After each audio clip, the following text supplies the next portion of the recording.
دولت دے کے شادی کرو گے تابی مشکل چاہ جاؤ گے، لوگ تانے مارن گے، اپنا ہے ہی کوئی نہیں سو، اپنا تے کچھ ریا کوئی نہیں، اگلیاں دے لڑ لگا، اگلیاں دے پلے پہ گیا۔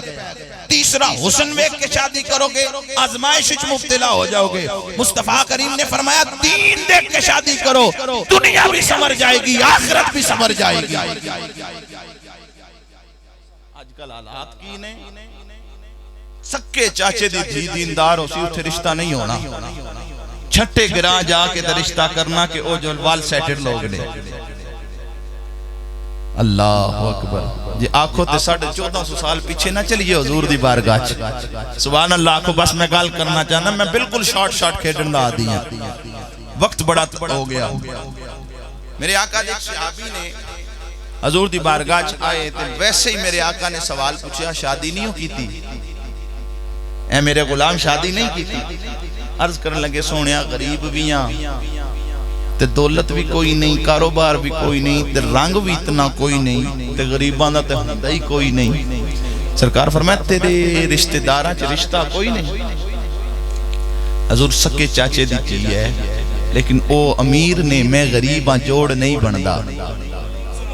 سبحان اللہ۔ تھوڑی جا کو بس میں اپنے ٹریک تے آ گیا، جوڑ میں غریب ہاں، او ہے دد پوتری بہنے، دد پوتری تو آڑے تو علاوہ کون سمجھے گا؟ دد پوتری ہے، چاچے دی بیٹی ہے۔ میرے مصطفیٰ کریم فرمایا جا کے چاچے نو کہہ دے تیری دھی دا رشتہ محمد میرے نال کر دیتا ہے۔ نہیں یار سبحان اللہ تے آکھو نا۔ اللہ اکبر۔ میرے آقا سرور کونین سے پیار کرنے والوں، وہ صحابی چلتے چلتے اپنے چچا کے گھر تشریف لے گئے، دروازہ نوک کیا، دستک دی دروازے پر، چچا باہر آ گیا۔ او بھتیجے کیسے آئے ہو؟ میرے آقا سرور کونین کا صحابی کہتے ہیں میں خود نہیں آیا، کسی نے بھیجا ہے، میں خود نہیں آیا، کسی کا بھیجا ہوا ہوں۔ او میرے بھتیجے تجھے کس نے بھیجا ہے؟ وہ کہنے لگے مجھے نبیوں کے تاجدار نے بھیجا ہے۔ او آنے والے کیوں آئے ہو؟ وہ صحابی عرض کرتے ہیں چچا آپ کو پیغام دینے آیا ہوں، آپ کی جو اکیلی بیٹی ہے، اکلوتی بیٹی ہے، اس کا نکاح اللہ تعالیٰ کے نبی نے اس کا رشتہ میرے ساتھ طے کر دیا ہے، مجھے نبی نے پیغام دے کے بھیجا ہے، توجہ کرنا۔ چچا نے بات سنی، وہ بھی صحابی رسول ہے لیکن ایک بیٹی کے باپ ہے، دل میں خیال آیا میری بیٹی نازوں سے پلی ہے، اعلیٰ قسم کے خوراک اور لباس پہننے کھانے والی ہے، یہ میرا بے شک بھتیجا ہے لیکن وہ آسائشیں نہیں دے سکتا جو میں نے اپنی بیٹی کو دی ہیں۔ چچا دروازے پہ کھڑا ہو گیا، اب انکار کرے تو کیسے کرے؟ کیونکہ نکاح دا پیغام جو نبیاں دے تاجدار بھیجا انکار نہیں ہو سکتا۔ میرے آقا سرور کونین کے غلاموں، چچا نے اتنی بات کی، تو جا آکے اس بات کا جواب میں خود حضور کی بارگاہ میں عرض کروں گا۔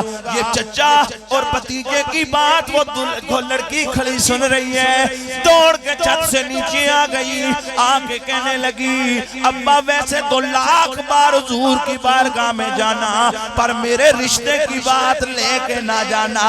اے بیٹے کیوں؟ فرمایا تو جانتا ہے کسی نے بیٹی کا رشتہ اپنا باپ ہو کے دیا، کسی کے دادے نے اس کا رشتہ کیا ہے، کسی بیٹی کا کسی کے پیر نے رشتہ کیا، کسی بیٹی کا استاد نے رشتہ کیا، اور کوئی اپنا سمجھ گئی رشتہ کرتا ہے۔ میں کتنی خوش نصیب ہوں، سہیلیاں وچ بواں گی، کوئی آکھے گی میرا رشتہ ابے کیتا، کوئی آکھے گی میرا رشتہ چاچے کیتا، کوئی کہے گی میرا رشتہ دادے کیتا، میں فخر نال آکھاں گی میرا رشتہ نبیاں دے امام نے کیتا، میرا رشتہ نبیاں دے سردار نے کیتا۔ ابا وار لکھ وار جا پر میرے رشتے دی گل لے کے حضور دی بارگاہ نہ جائیں۔ بیٹا کیا کہہ رہی ہو؟ کہا ابا اس آن والے نہ ویکھ، بھیجن والے نہ ویکھ۔ اور شاعر نے نقشہ بیان کیتا باپ اور بیٹی دے تکرار دا۔ شاعر کے اندر بیٹی کہہ رہی ہے غور کرے ابا تو اس کے رنگ کالے کو نہ دے، غور کرے ابا تو اس کے رنگ کالے کو نہ دیکھ، میں تو کہتی ہوں کہ اس کے بھیجنے والے میرے آقا سرور کونین کے غلاموں، رشتہ ہو گیا، شادی ہو گئی۔